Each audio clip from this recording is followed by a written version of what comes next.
the great Detective Pikachu!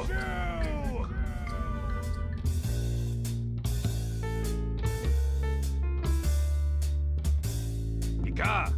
Pika, Pika, Pika. See that? She really likes me. Yeah.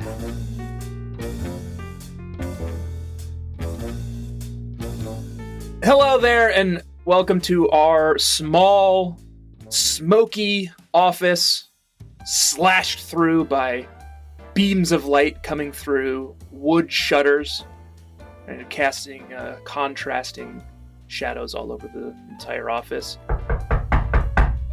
Oh, sorry, listener. I'll have to get back to you in a moment. I got a case. Tall drink of water called... Sorry, not tall. Very short drink of water called Detective Feebosh is here. Joshua Fjellstead. Welcome. I know I'm a Feebosh. By the way, my name is Detective Tanber. Okay, Tanner Greenring. It's not that much better. Well, here's the thing about... Before you ask, Mm-hmm.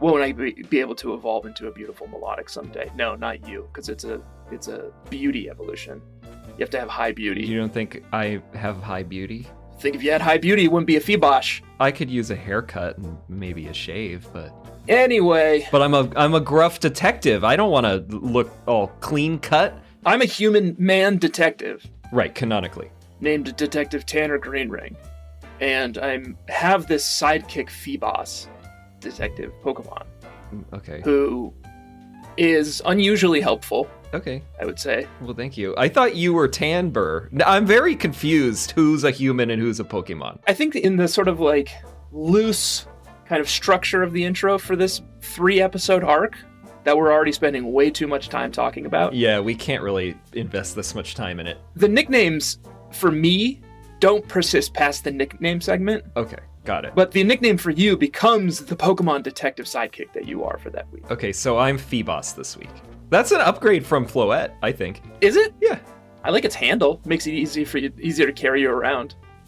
Like a piece of luggage.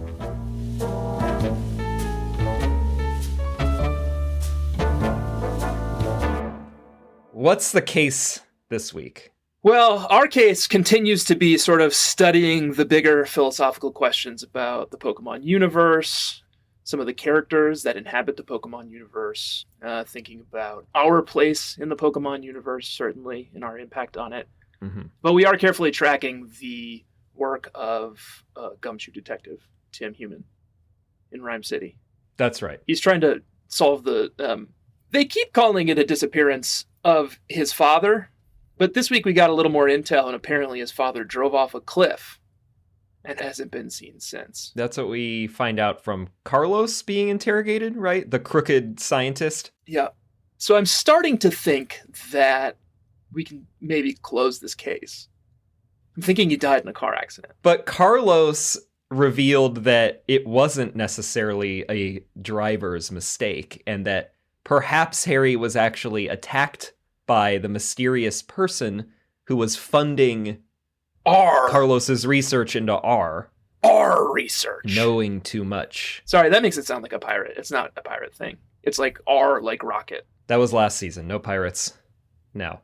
A rage. Did you notice that there was an ominous Pokemon floating up in the sky? I did. Right around the ridge where Harry went off the edge? Yeah, he was like studying me. This is like the interlude Yeah. between chapter 3 and 4 when Detective Pikachu and Tim Goodman, aka Human, are hanging out around where Harry like went off the cliff, and then you see this stunning floating figure up in the night sky.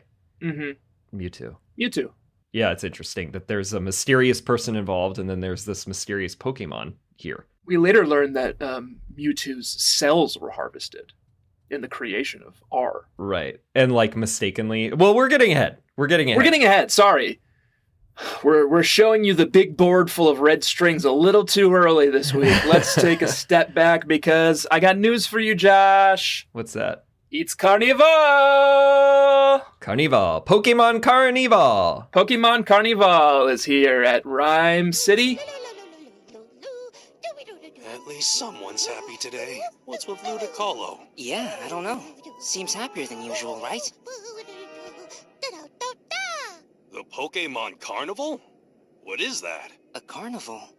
Whoa, that was a good guess. Yeah, the Pokémon Carnival. Ludicolo and I are really pumped. So, what is it? Ah, I thought you knew about it. Well, the Pokémon Carnival is the biggest festival in Ryme City. People and Pokémon from all over the world come to it, and things can really heat up. The parade at the end is the best part. Here, we'll give you a little preview.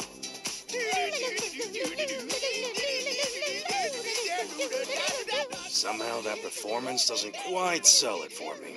It's Pokemon Carnival, and it's the 1 year anniversary of what sounded like a pretty horrifying incident at Fine Park. Yeah. But as you know, we're still hot on the trail of, I don't remember, but we have to go to something called Cappucci Island. Oh, Dad's disappearance.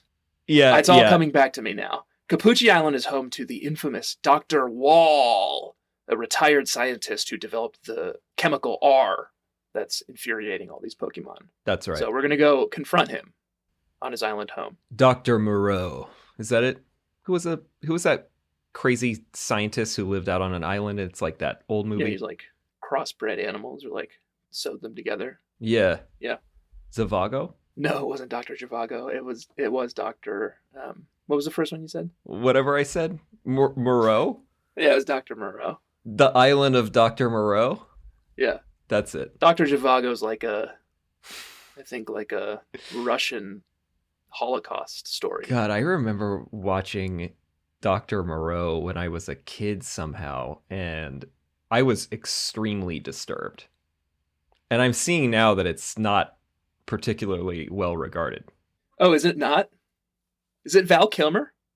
Am I remembering that correctly? The 1996 one. Sorry, there was two? Yeah, I didn't know that there was a 1996 remake. Wow. We should probably talk about the chapter this week that we played.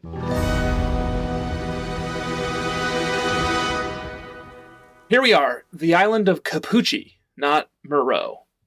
And we're here to find Dr. Wall, not Moreau. Right. Amanda's got a boat.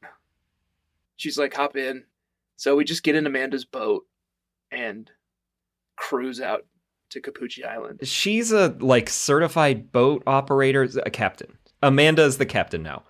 But there's this whole subplot where Detective Pikachu the whole time is like, oh God, we're gonna have to get in the boat with Amanda. I can't believe this. Like, we're all gonna die.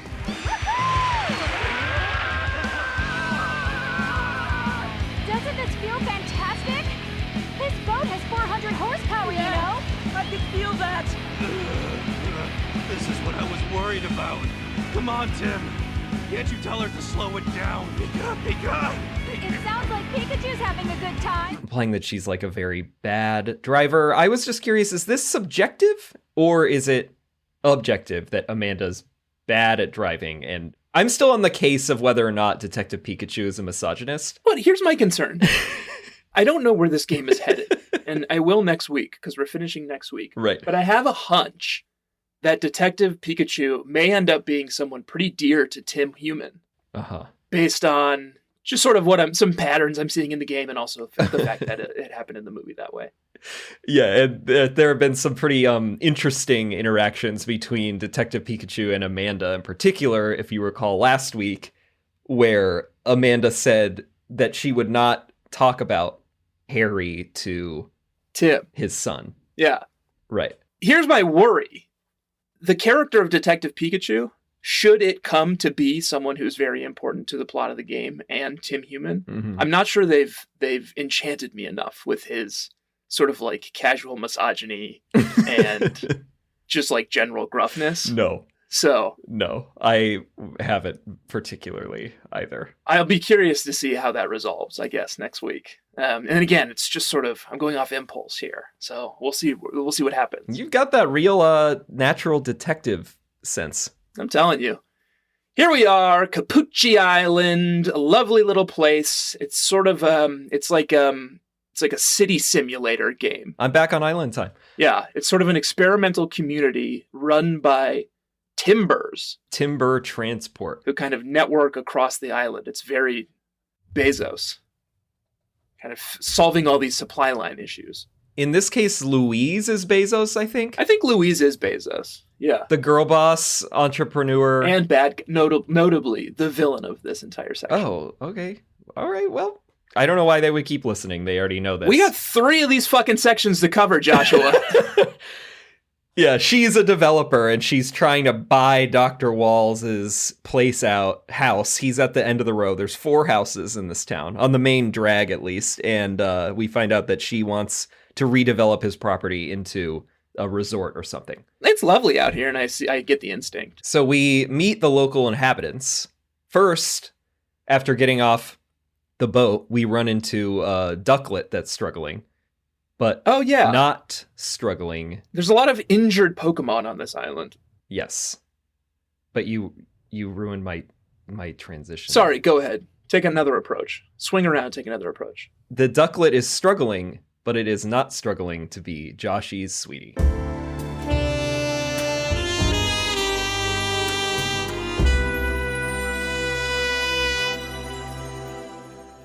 Good. Very good. It's got a sweet little voice.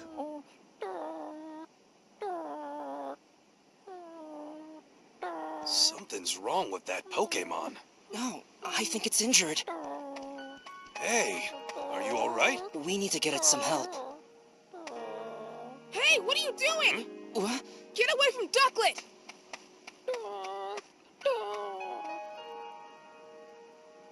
Aw, you poor thing. This could sting just a little.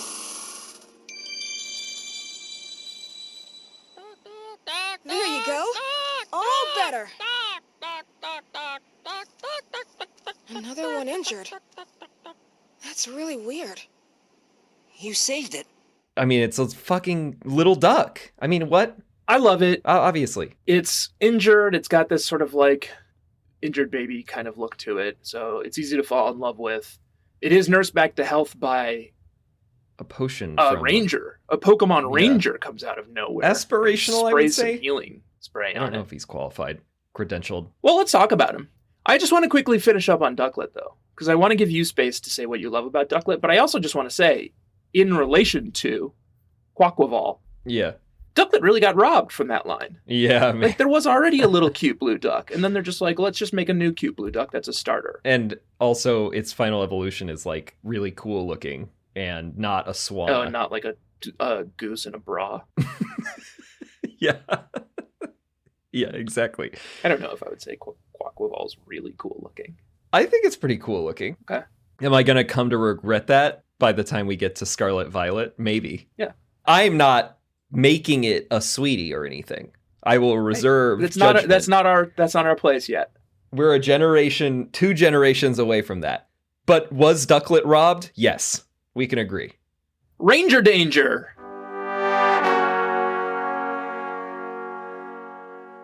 Back for a limited time, Milo. Yeah. Our Virgil for our journey through this Dante's Inferno. Nice. He claims to be a Pokemon Ranger. We do see him heal a few Pokemon with potions along the way. But just as an overall impression, I think if this was my first exposure with Pokemon Rangers, I wouldn't be impressed. He doesn't even have sleeves. No. Can't even be bothered. No, he's super casual about it, and that is not what you want out of a ranger. The rangers that we're used to are surviving out in the depths of the wilderness in like... And where's this hologram whip? Pouring rain, surrounded by tall grass with cool hats and fucking adventurer clothes and fatigues and... Yeah, whips. Light whips. This guy is like a ranger school dropout, probably. I don't like him. No, I don't like him either. I have more to say about him, but I'll wait. I will not jump ahead. I will resist the instinct to jump ahead. But the chapter cleans up pretty nicely for Milo and his best friend Pokemon. Yeah, I would say so. There's some fog here, is the kind of first thing we encounter. And off in the distance, the bridge is broken. To get to the lake where you can... To get to the lake on the other side of the village. Where we want to go investigate the fog, yeah. And off in the fog, you can see these sort of like haunting eyes floating around. Very scary. Looks like a big Gengar or something. I don't know. Scare warning for that. And there's a bunch of them. There's something dark out there. And all these Pokemon keep getting injured. Some dork energy. And like washing up on shore. Dork-sided. Yeah. So we got to figure all this shit out. Once again, it's a mess, and we got to clean it up. Yeah. We have to jump through a whole shitload of hoops. We have to, like, get a map that has a riddle on it. And it was like the fucking Hobbit. And, like, we had to solve the riddle to, like, find a spot where you kind of, like, spot some rocks. A secret path. There's one time in this game, which I admitted to you, I saved for last night, and that's my fault, and I own that. Tanner played this entire, all 3 chapters last night. But you sometimes hit these skids in this game, where it's like you just run out of options. You've checked everything, you've seen everything, you've had every conversation, and then it ends up being like it was in this case, where there's some, like, stones that have no visual indicator on them. Pikachu doesn't light up when you're near them or anything along those lines. Yeah. You just have to kind of know where to look for them and then tap on Pikachu. And then he'll be like, oh, hey, there's scales on these stones. I think we found the secret path. Right. And it's the kind of things like that when you're too lazy to go look up the walkthrough, or when the walkthroughs are written like like someone was on peyote when they wrote them. Yeah, the walkthroughs are really unhinged for this game. I mean, God bless them, and they're super useful. Stream of consciousness, like surrealism, like. But when you're trying to figure out like where to go next, and you feel like you're reading like a William Carlos William poem, it's like I don't. Where am I? Like, what happens next? Right. You just kind of got to click on a lot of shit. For me, at least, there's a certain hesitation, and this will become very prominent in the 3rd chapter that we're going to cover this week, where I have a reluctance to use the walkthroughs, both because of the surrealist aspect, and then also, this is a baby game. This is a more baby game than the other games. Yeah. Like, I don't want to have to look at a fucking walkthrough. Eventually, you should just be able to click your way through anything. For Detective Goddamn Pikachu. Like, the QuickTime events, and when you're doing the, like, pull the mask off and confront everyone with Pikachu events. Yeah. You can just keep getting wrong as many times as you want. Right. You can go through the whole multiple choice list of things that Pikachu gives you, and he'll just be like, nope, not quite right. Think again, and just go back until you get the right one, and then it'll like trigger the cutscene. But there are certain parts where you will get stonewalled. Yep. And perhaps you've racked your big adult brain and you can't figure out baby puzzle.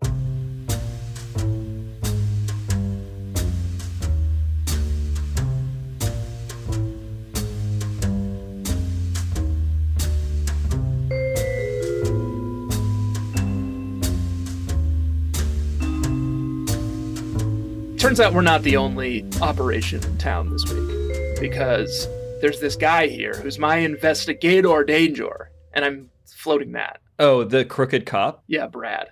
Oh, yeah, I was going to give him a trainer danger, but he's not a trainer. He's an investigator. Okay, good. Yeah, investigator and danger. Gator's a slant rhyme with danger. Yeah. And we're, by a lake. Gator, I don't know. This dude is, I can't get a read on this guy, Oh, I'm firmly... He's incredibly standoffish. Firmly anti-Brad. He's incredibly standoffish. He's belittling. He's always, like, fussing with his hair and making, like, declarative statements and condescending to everyone involved. He thinks he has the entire case, like, buttoned up. Oh, yeah. He doesn't. He thinks Dr. Waals is crooked, and he's just trying to lock him up and close the case. Literally every single person and Pokemon you talk to on this island is like, oh, Brad's a great guy. Yeah. Just, like, incredible public servant. Amanda like, calls him so friendly and so funny. Genuinely warm, intelligent, like, great father. What's happening? Great member of the community. And then you go to talk to him and he's just like, fuck you, child. I'll see you rot in hell before you solve this case before me. Oh, I heard your dad's dead. Good. Yeah. He put a cigarette butt out on Detective Pikachu's head. He spent all night in the burn ward. I just can't get a read on this guy, but he haunts you through this entire plot. Yeah. Trying to, like, just really push through this conviction on Dr. Waals. Right, and I guess we skipped over, like, the whole thing is, like, we discover the fog was being put up by masquerades, a mystery Pokemon right? has been hurting Pokemon. We uncover that it's a Crawdont. And it's a Crawdont that was, like, delivered by a mysterious box that the Timber sent out to the lake, which is not normally a delivery location. Someone has set up a fake location to make this Crawdont go crazy. Yeah, and Brad is trying to pin it all on Dr. Waals. But Tim goes out there, does the footwork, realizes that it's not Dr. Waals, but in fact, what's her name? Louise. Who's sort of the CEO of this island. I guess islands have CEOs here. Yeah. I have to say this. Because it's another, like, corpo town. I have a couple things to say. Okay. My first is Tanny Sweetie's out here, Poliwag.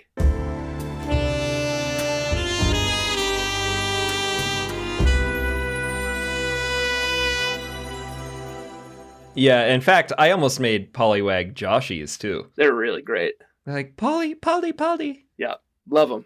Reaffirmed. It's like renewing my vows with my favorite Pokemon. I think I've wandered a little bit over the last few gens. I've seen some Rotoms that are interesting to me.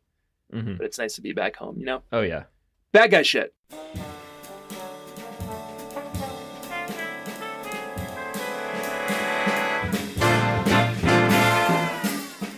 I'm on Brad's side. What?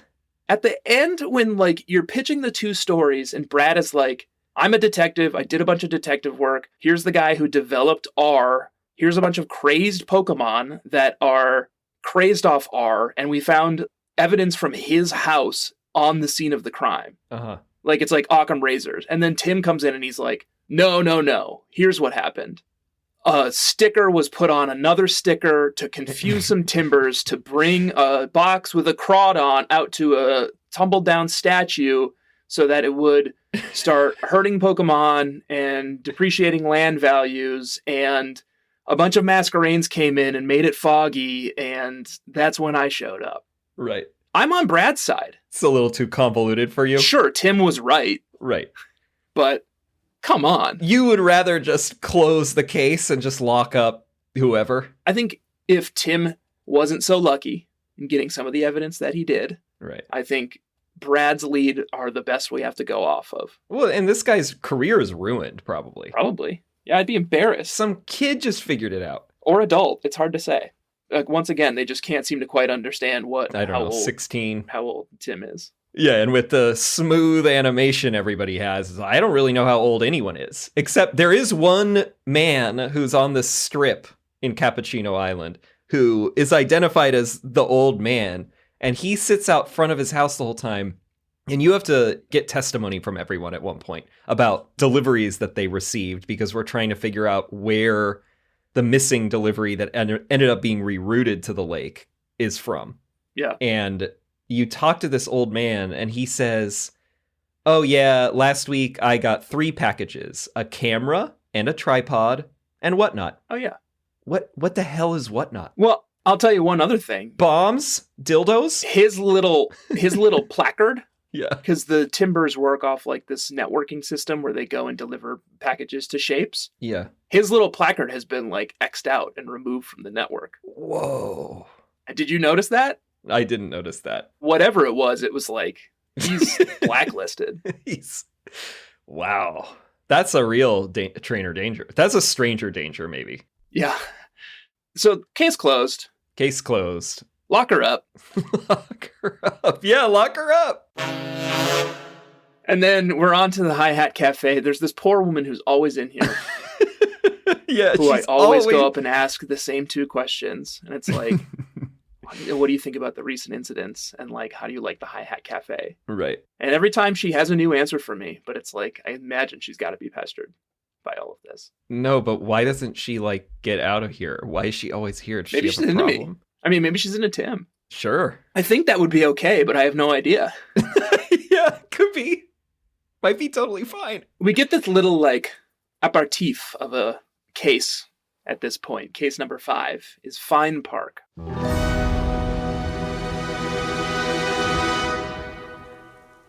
There was an incident a year ago during Carnival where a Charizard sort of went berserk and burned the whole place down. Yeah, murdered people. So we have to go out and like see if we can pick up any clues. We know that Dad, Harry, was out there.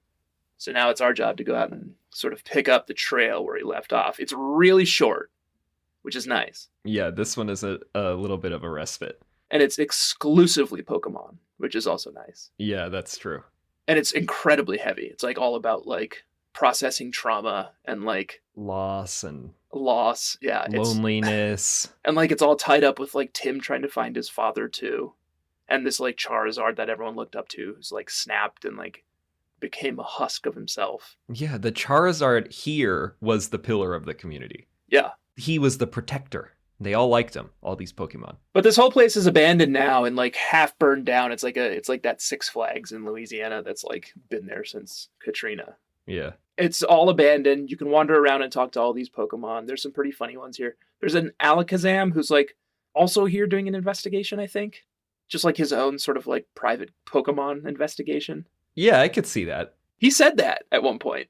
He was like, I'm here investigating too. Alakazam is kind of like an investigative looking Yeah. Pokemon, and it's got like psychic abilities, so that's probably useful. Super useful, I imagine. Hypno would be a really good and terrifying detective. I don't want to think about Hypno in this world. Fine Park had also a new Pokemon type that I wanted to introduce called the make me cringe Pokemon. Oh.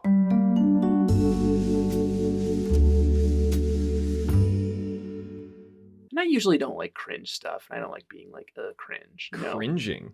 But there's a Smeargle here. Smeargle. Yeah. And I don't think we've described this yet, but every time you meet a new Pokemon in the world of Detective Pikachu, it gets a little bit of like a tight camera for a moment. Yeah. A little close up, and it has a little title card and then like a little Basically it's description of the Pokemon. Pokedex entry in this world that I am going to go into later on as well. Do you remember what Smeargle's is? It's tried to rebrand itself as a graffiti artist Pokemon. Yeah. It's wearing like a beret and has like clearly like a paintbrush. And he's like, no, I'm a graffiti artist. I'm from Bushwick. Get real. So fucking sick of this shit. Never liked Smeargle. It's just lowered my estimation of him, of them. No, and this is not a believable rebrand. No, not at all. No, take it from branding expert over here. A graffiti artist, if it were truly dedicated to the craft, would not be moping around its like busted up mural that it made of like Charizard and Litten and Skiploom like hanging out, and you have to like put it back together.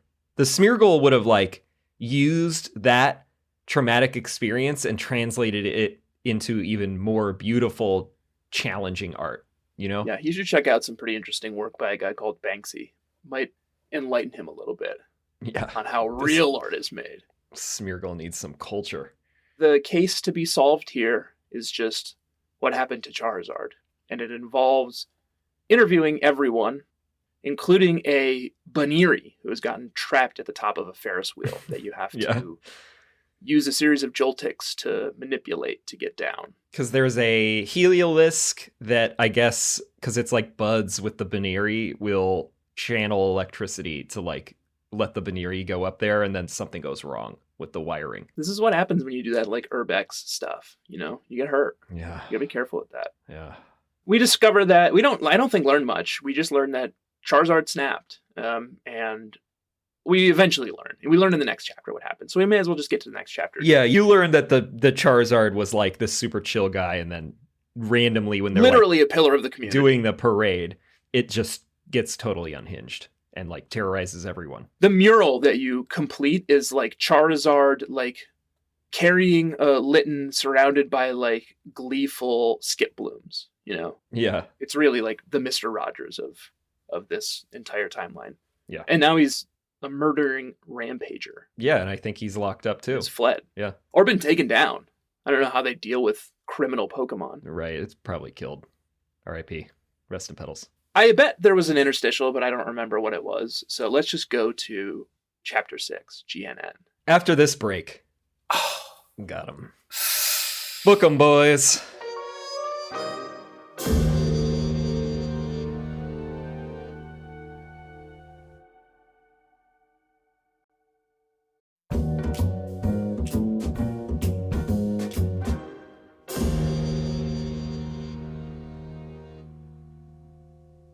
Welcome to where are we? Ryme City? Why would it be called GNN? Amanda, I think, describes it as a small local news outfit. But then we go over there because we're trying to find out if we can prove what happened to Charizard and that it was R. And they have the tapes, supposedly. Yeah, they have the tapes, yes. And that is where we end up seeing what happens to Charizard. Right, but we get there. It's tragic. We get there and we see a gleaming, hulking skyscraper And after going through security, we're escorted up to the 21st floor. What aspect of that is a tiny local news outfit? Yeah, it's like the biggest building in Ryme City. So it either is like they have no conception of what a local news outfit is, or like this is just a city state, Ryme City, and it's the only news. It's the propaganda network. Yeah, I think it's like Hong Kong and Snow Crash. Yeah. There is a huge stage here, a huge sound studio where they film GNN, which is two of the most unlikable hosts I've ever met in my life. Two of the most unlikable people I've ever had to interact with in my life. Who's that? Olga. Yeah. And the other host, who ends up being the bad guy. Max. For this chapter. Max Warhol. Max. A hack. Comedian and a hack. These two are wretched. Olga's got big, like, Karen energy. She's like a terror around the studio. And she's got this, like, annoying purr ugly that's constantly, like, getting in the way. That she loves. Her coworkers are like, oh yeah, and Pokemon, as you know, take after their trainers. So this purr ugly is super mean, and it goes around the changing rooms and, like, harasses young Pokemon that could be its rivals and like puts them down and belittles them to make sure that they don't get like too haughty. Yeah. Because that's its thing and it's the star of the show. And it's missing. And we need to find it. That's our first job. Yeah, because now we're trapped because Mako, who brought us here, our like bud, she can't find the tape. She's like, you do a studio tour, and I will go take a little tour. Go look for the tape, yeah. And solve all of our problems, apparently. And you immediately get sucked into a mystery. They're like, oh, you're a detective? Solve this one, idiot. Where's our purr ugly? Yeah, we got a show coming up. So you have to, like, hunt down this purr ugly. Turns out that it's just, like, in a box. Okay, case closed. Yeah. It's in a box. Yeah. It Magnemite's usually booted out a Magnemite, and then because it wanted to, like, have the box, I guess some kind of, like, cat joke. And then the Magnemite causes all this disruption. Yeah. The whole thing is run on like a network of like Pokemon slaves. Yeah. They've got... Oh, the Yanma cams. They've got Magnemites like charging all the equipment. They've got Yanmegas like Yanmas as camera operators. Yanmas as operators. Yeah, they fly around, which is pretty clever. I thought that minigame was really fun. I did too! There's a minigame where you direct the Yanmas on a scene where Detective Pikachu is kind of walking through a set. Yeah, and like... It was pretty fun. Ducking behind buildings and cars and like leaping up to like solve a crime. It's it's a delight, and I think I made a pretty compelling one that they all loved. The guest on today's episode of GNN, Joshua, is the famous violinist Karina. Yeah. And her sidekick Pokemon, Kricketune, who is my You Make Me Barf Pokemon of the Week. Oh, come on. Here's why. There's a scene where we see Kricketune and Karina playing a song. Sounded great, but Kricketune just kind of does this thing where it saws its arms back and forth very like robotically, and it's like a big ugly bug doing it. With the mustache. And I was just like, this is awful.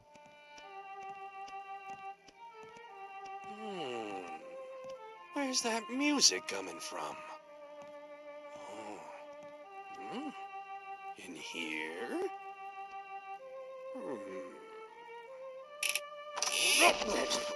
What are you doing, Pikachu? Oh, I've never heard such a beautiful sound. Pikachu, come on. What's wrong, Kricketune? Oh, Cricket! Oh. So sorry. Didn't mean to intrude. No, it's all right. I was just a little surprised, that's all. I'm sorry. Are you going to be part of today's show? Yes. My name's Karina. Nice to meet you. Cricket! Cricket! And this is my partner, Kricketune. Well, 2 comments. It does not make the traditional Kricketune sound. Oh, Cricket! But I also was going to issue a Pokéchex yourself. Because we didn't really talk about this. You mentioned it earlier with Smeargle, that every time you meet a new Pokemon, it zooms in on them, and then it gives them a little subtext that's not like at all an official Pokédex entry. And Crickettoons... I don't know who's authorized to write this stuff. Is this canon too? Because Crickettoon is identified as a, quote, attractive middle-aged musician. Wow. Crickettoon. Oh, cricket! Middle-aged, how are you determining that? Middle-aged for what? A Crickettoon or a human? Right. And then it's attractive. Attractive to whom? Certainly not me. Seems subjective. And then the other ones, I'm going to start making more notes of these, I guess, for our last episode. But Magnemite was handle with care, and then Peruglies was me first. Pretty good. Yeah. We learned a lot about Perugly this week, more than I ever cared Most to. of these are kind of like joke or like directly sort of like making fun of the Pokemon. Peruglies, in a really gross way, I think we knew this, and I just don't think I ever really thought about it, but they diagram it for us this week. It's really little. It's really like skinny under there, but it's got a lot of fur, and the little like separation between its thorax and its torso is actually its own tail wrapped around its body, creating the sort of like a corset. cinch. Yeah. Yeah. Gross. Yeah. Or whatever. Do whatever makes you happy, Perugly. You're not for me. This one is too conceited for my taste. Yep. So we meet Karina and her Crickettoon. Meet Karina and her Crickettoon. Keep in mind, this is all just like, we're still just waiting for Mako to show up with this fucking kid. Yeah.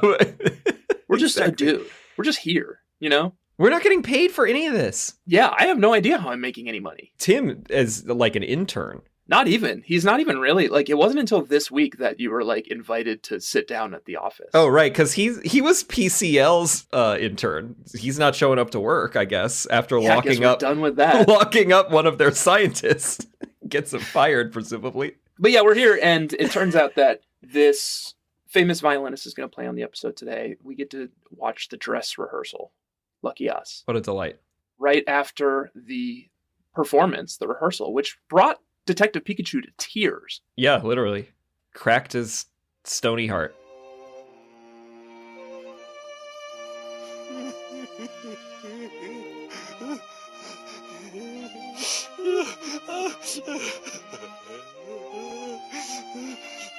Pikachu, calm down. Doesn't this music move you at all? You must have a heart made of stone. Yeah. You've shown the world that you're very sensitive, so you can stop now. Hey, Tim, do you think you could get your Pikachu to be a little more quiet? See? And cut! That was wonderful! Oh, you were amazing, Karina! Thank you. Your music is so beautiful. It really was. Backstage, she's humble and modest, but when she performs, she's proud and confident. That duality makes me breathless. Not the performance? Right after that, Tim and Pikachu did a really embarrassing gaffe. Really embarrassed me, too, personally. Detective Tanner Greenring. Yeah, me too. Detective Feebosh. Feebosh, yeah, that's it. No chance of ever becoming that melodic. Oh, we never even commented on the fact that the Feeboss that is back at the lake... Oh, yeah. at the end of the Cappuccino Island turns into... It's definitely not Cappuccino Island. Evolves into a Milotic after getting bashed in by a Crawdont. That Crawdont. Yeah. Oh, good.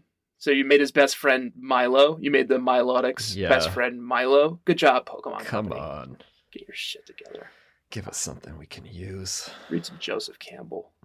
Tim and Pikachu commit this really embarrassing gaffe where they fumble this priceless violin and smash it to pieces. Yeah. And it's clear it's an accident, and no one's mad at Tim and Pikachu. They're not pressing charges. But they go and stick their little noses into it anyway, don't they? They do. And that becomes sort of the mystery that sees us through to the end of the chapter. The case of the broken violin. It was one of the hosts. Yeah. The guy, Max.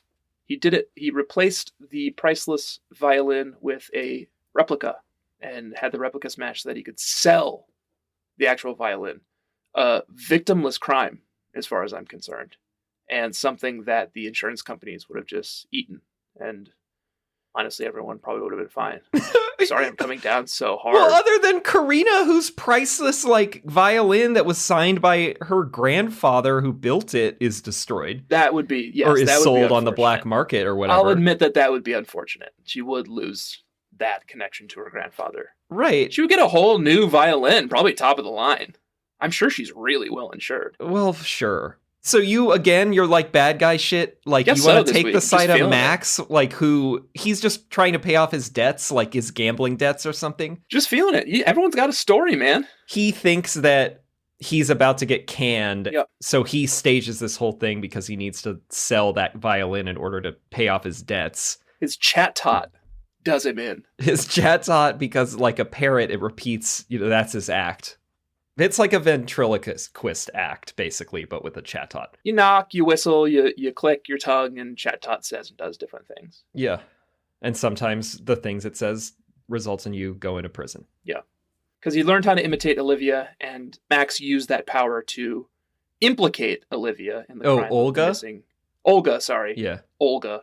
And Max uses that ability to imitate Olga and implicate Olga and place her at the scene of the crime. So he can swap the violins. Yeah.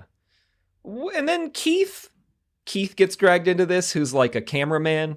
Keith is involved. Yeah, Keith is here. Yeah. Because Mako shows up with the tape. And we discover that Charizard was triggered by... That's right. His rage, his rampage was triggered by a balloon he was holding being popped. And presumably there was some R in there. R gas. Yeah, during the parade. Yeah. And the camera zooms out and we see that it was a Skorupi. Skorupi? Skorupi, I think. Using a poison sting. It's like JFK. It's like the second shooter. Telling you. Yeah, it was like ripped from the like Zapruder film. Yeah.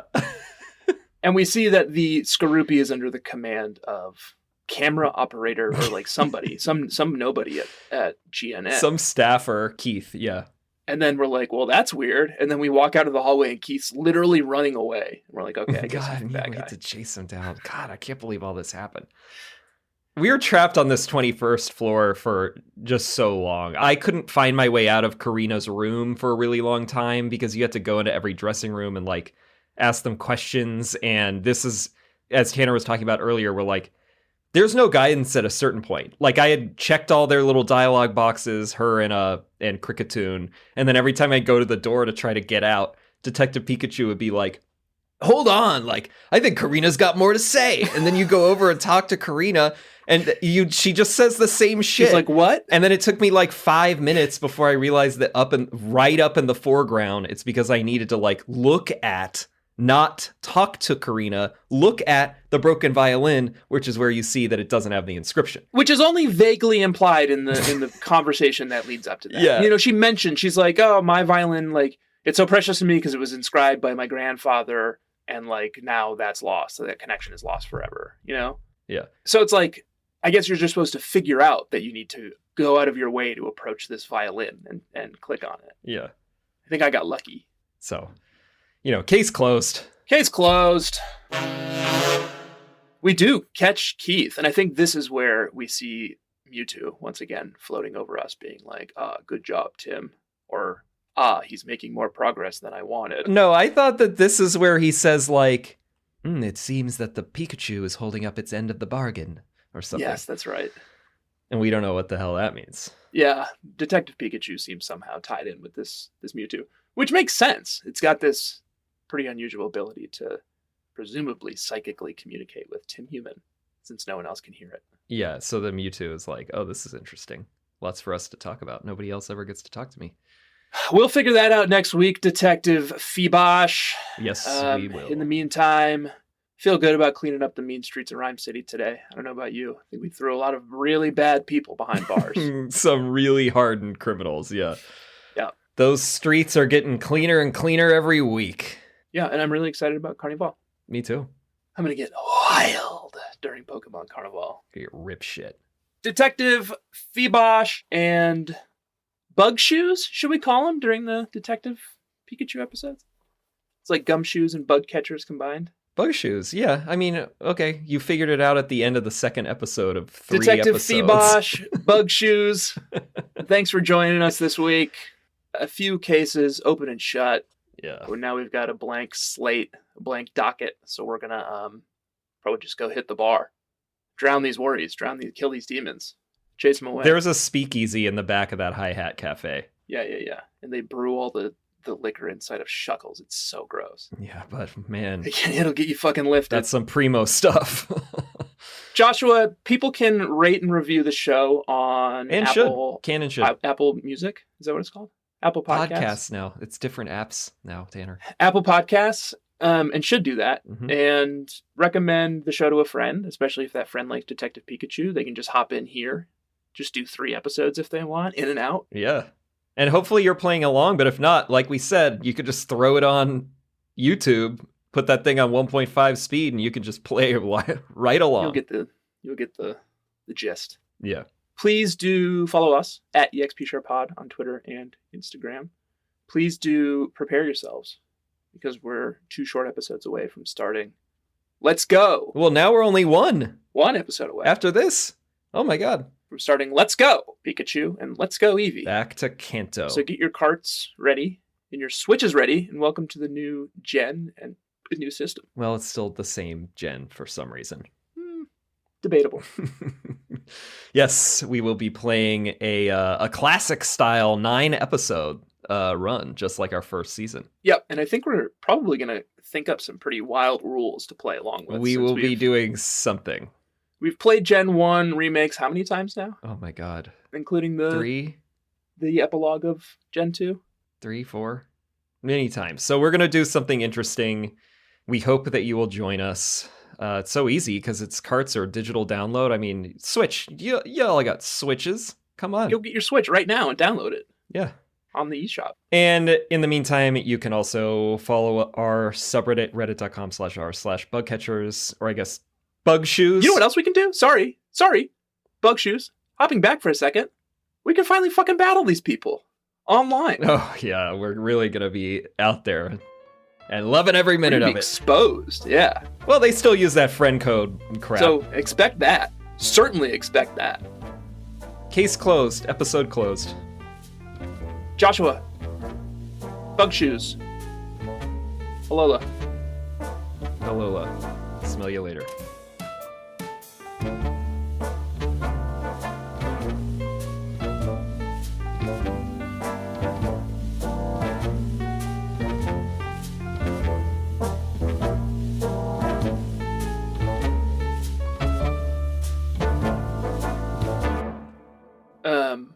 How do we start it? Hello and welcome. We're like private eyes, right? Oh God. Um, Yeah, right. What did you do on the last one? See here. No, what do they say? Now listen here. No. I don't have like a convincing detective voice. What does a detective say? Yeah. What should I say if a detective calls to ask me questions? Oh, that's useful. What should you say? Let's see. Call my fucking lawyer is what you should say. Tell the officer you respect him and the tough job he does every day. Absolutely not.